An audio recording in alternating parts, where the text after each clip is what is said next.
Você acredita em milagres? Então digita aí no YouTube, Wake Up Olive. Pesquisa, assiste, sente o que aconteceu. Dezembro de 2019, Olive Allen, 2 anos, morre. Diagnóstico médico, morte súbita. Mas os pais, membros da Bethel Church, uma igreja evangélica pentecostal da Califórnia, eles se recusaram a aceitar a morte da filha. Em vez de enterrarem a filha, iniciaram uma campanha global de oração. E aí nasce a hashtag Wake Up Olive. Durante dias, o corpo dela ficou refrigerado, esperando por um milagre. Não só da família, mas do mundo todo. Gente cantando Ela Vai Respirar, profetizando que ela ia levantar da sepultura. Teve até o Olive Come Out of That Grave, ou Olive Levante do túmulo. Você acha que isso é exagero? Pesquisa. Tem vídeo, tem pregação, tem vigília, tem culto lotado. Um mar de fé, multidões, milhares de pessoas. Músicas novas, profecias, vídeos emocionados, orações em línguas, palavras de comando. Volta à vida, Olive. Sabe o que aconteceu? Absolutamente nada.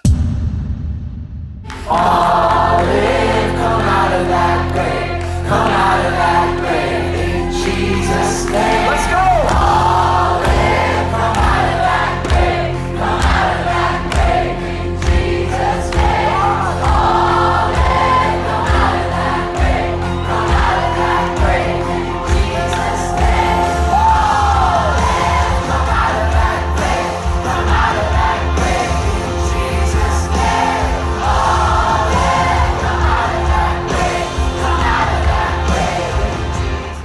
Mas aí sempre vão vir aqueles crentes. Mas você não entende os planos de Deus. Eu já sabia que não ia acontecer nada. Mas não por falta de fé. Mas porque eu entendo mais sobre essas orações do que quem ora. Vocês chamam isso de fé. Eu chamo de negação da realidade. Vocês chamam de profecia. Eu chamo de auto-engano coletivo. Enquanto vocês clamavam em nome de Jesus, eu declarava em nome da lógica. Não vai acontecer nada.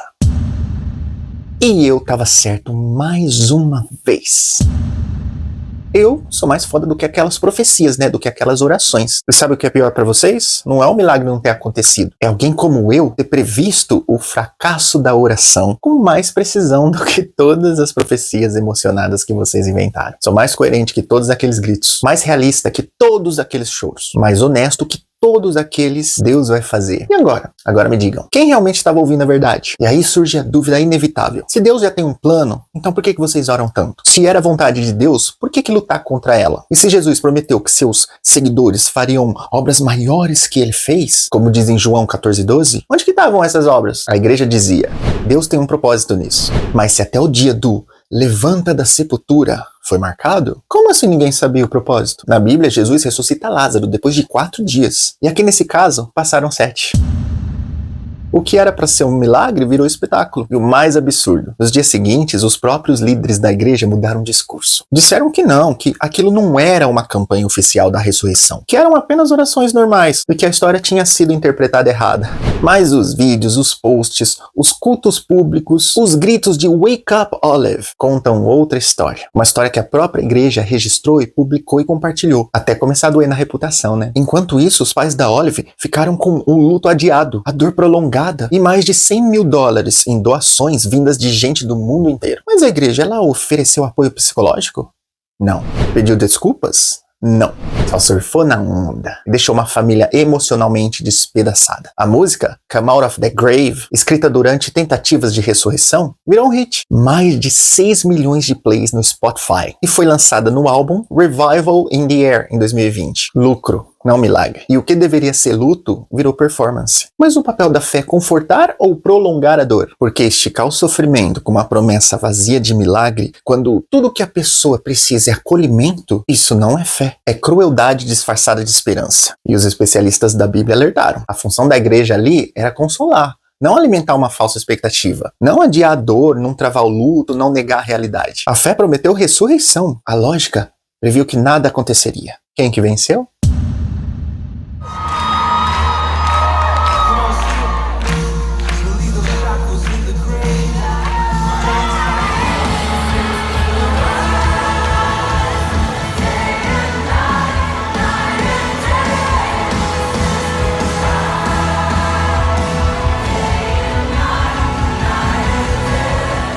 A ciência entende a morte. A fé vem de negação e ainda lucra com isso. Sabe o que isso prova? Que fé sem razão é igual cheque sem fundo. Te enche de esperança, mas nunca cobre a conta.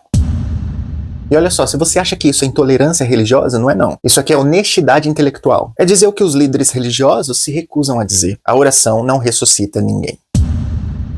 Nunca ressuscitou. E isso não é falta de fé, é excesso de realidade. Mas o show não pode parar, né? E aí que a gente precisa olhar com clareza, né? O que é mais provável? Que uma criança morta volte à vida porque 1000 pessoas pediram? Ou que a morte natural e inevitável só tenha sido usada como palco para um espetáculo religioso? Se fosse real, o milagre teria vindo. Porque fé foi o que não faltou. Gente clamando, chorando, acreditando, jejuando, e mesmo assim nada. Não tem nada de sobrenatural. Só pessoas em sofrimento, manipuladas por uma promessa impossível. E tem mais. O crente ele adora dizer que a Bíblia é perfeita, mas não conhece os próprios versículos. Eclesiastes 9, 5, 10. Diz com todas as letras: os mortos nada sabem, não têm recompensa, não participam de coisa alguma que se faz debaixo do sol. Ou seja, a própria Bíblia decretou o fim. Mas a fé, ela se recusa a aceitar o ponto final. Ela prefere a vírgula do que o engano. Morreu, acabou. Não tem céu, não tem inferno, não tem ressurreição. E mesmo assim, o crente lê isso e ainda faz malabarismo para tentar proteger a crença. A gente chama isso de exegese, que é quando a pessoa ela enfia uma ideia dela dentro do texto, sabe?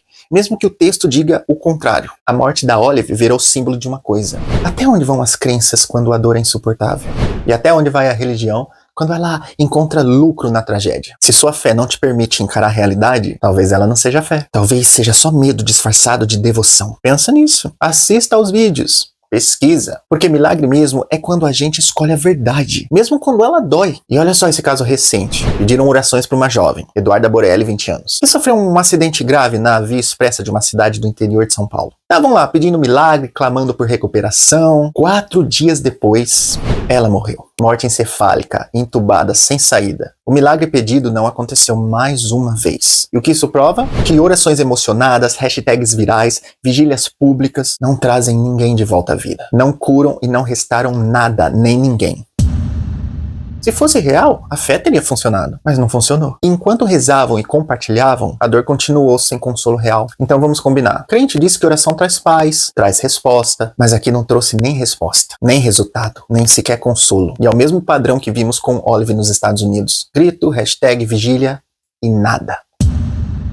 Esperança virou espetáculo, mas o chão da realidade estava lá, firme. E essa tragédia local só reforça a lógica, que fé não ressuscita, fé não cura o corpo. Pode controlar o coração, mas não altera os fatos. Orar não muda a gravidade, a morte, a biologia, a física. Não é a oração que devolve a vida, é ignorância disfarçada de fé. Agora me diz, se nem 100.000 pessoas orando foram capazes de reverter uma morte evidente, o que mais precisa acontecer para você perceber que o silêncio de Deus não é um sinal de mistério? É sinal de que ele nunca esteve lá ou nunca existiu?